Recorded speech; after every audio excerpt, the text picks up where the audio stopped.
for the top news across the campus of Marshall University. In the W. Page Pitt School of Journalism and Mass Communications, JMC TV presents MU Report. Hello, and thanks for joining us for this final edition of MU Report, Fall 2023. I'm Tasha Esselstein. And I'm Bria Smith. MU Report is a student-produced broadcast of the W. Page Pitt School of Journalism and Mass Communications at Marshall University. And we create content within an organization called JMC TV. You can catch this broadcast anytime on YouTube. Now, our lead story. With the holidays fast approaching, and break with it, some students are feeling out of place. As Trevor Smith reports, not everybody is going home for Christmas this year. With the end of a semester and the year-end holidays on the horizon, Marshall University students are beginning to think about their holiday plans. Good old-fashioned Christmas time, presents under the tree, stockings up beside the fireplace, watching Christmas movies, Elf, the Christmas classics, if you will. Some students, however, do not have the financial means to exchange presents with those they care for. Yeah, I'd say. But I feel like a lot of people, like a lot of students, have like a lot of financial issues because it's harder to balance college and a job. And like I can't say I could. For one international student, going home isn't an option due to those financial burdens. Yes, because sometimes like Thanksgiving and the Christmas is kind of like considered as a family event, but as an international student, I can't go back home easily. Sometimes I miss the friends or family member in Japan. Being far from family doesn't mean new ways to celebrate cannot be learned. Here has a different culture and different people and different things, like new things happening here. So I'm really like happy to be here as a part of the Marshall University student and also the part of the moment. No matter where students are celebrating the holidays from, they'll always have a home here at Marshall. Trevor Smith, MU Report. It is a crazy time on the Marshall campus, the single week of class wedged between Thanksgiving break and final exams. As Morgan Pemberton reports, that short, fast-moving window brings with it a whole bunch of stressors.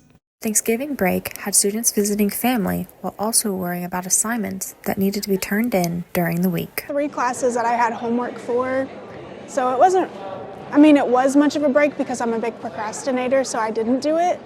So there was a late assignment turned in. I'm working on one now. I got one turned in at 11:58 on Sunday night. Other students, while at home, pushed homework out of their minds and are now trying to catch up. I didn't do anything for school while I was at home. I kind of just forgot about all of it and just slept mostly.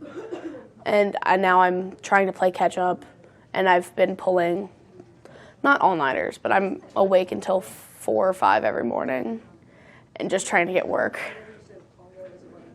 The week-long break may have felt like a relief to students, but now they're cramming in last-minute study sessions to work on projects and upcoming finals. Morgan Pemberton, MU Report. It's been 53 years this month since a plane carrying the Marshall football team crashed into a mountainside in Huntington and killed all on board. And that event has come to define and unite the Marshall community. As Jonathan Edward reports, the somber and respectful ceremony marking the date and time of the crash occurs annually.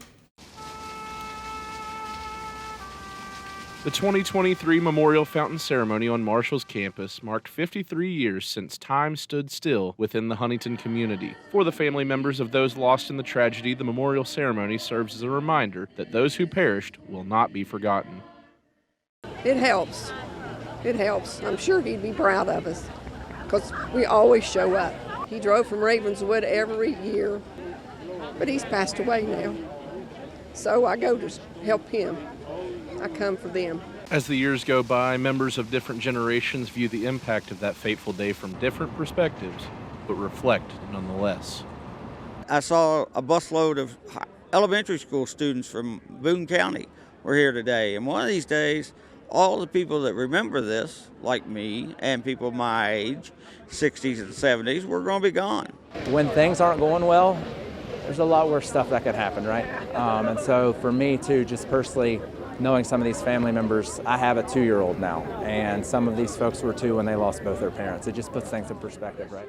53 years later, a campus never forgets. Jonathan Edwards, MU Report.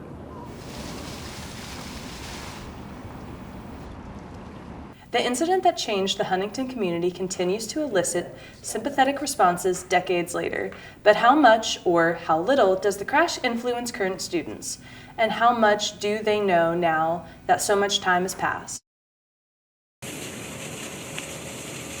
Marshall University's 2023 fountain ceremony is complete. But do students understand the meaning behind the ceremony? It was the plane crash in the 70s. It's what the movie's based on. It's what we always have the ceremony every year for. It was 75 players, fans and coach. There were fans on the plane, I'm pretty sure, and then coaches as well that died in the crash. I'd seen the movie before, so I was aware of it, but I wouldn't say it really impacted my decision that much. It was just kind of a neat little factor that we have a movie about us, I guess. While some in the community know about the event's history from their upbringing, the movie, We Are Marshall, has helped younger generations of Marshall students understand what happened 53 years ago. Maybe not too much. It wasn't my main reason from coming here, but I like being within a community that really cares about what has happened to their students and everything, so. I've lived in West Virginia my whole life, so the plane crash was a really big thing, especially in my family, where I am a first time student, but my dad was very Marshall oriented. He wanted to go to Marshall. People still remember the 75, despite it being 53 years later. Some due to growing up in the community, others because of the movie We Are Marshall. Bria Smith, MU Report.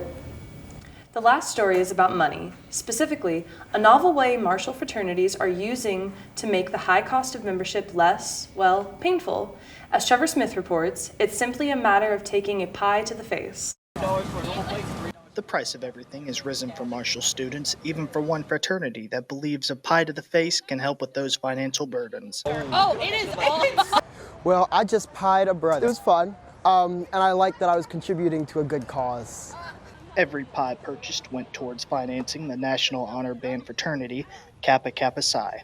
This is for our membership candidates because they are about to become brothers of KK Psi. And they're doing a little fundraiser. That way they can pay their dues, help each other out. Kappa Kappa Psi hopes to raise awareness of their community while also decreasing cost for memberships by inviting the community of Marshall to come and pie them in the face.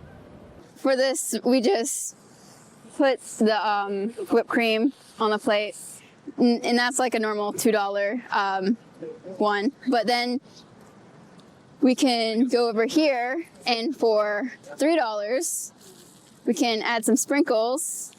Kappa Kappa Psi aims to have one more fundraiser before the end of the year, potentially pie-free. Trevor Smith, MU Report. And that's all the time we have for this edition of MU Report. Our director is Emma Gallius, and our executive producer is Dr. Christopher Swindell, our instructor. Our newscast content is generated by us, students in the W. Page Pitt School of Journalism and Mass Communications. MU Report is a television lab, and we are glad you are watching. You can always catch this newscast on YouTube, and be sure to follow us on Instagram at JMC_TV for updates. I'm Bria Smith. And I'm Tasha Esselstein. Have a great day.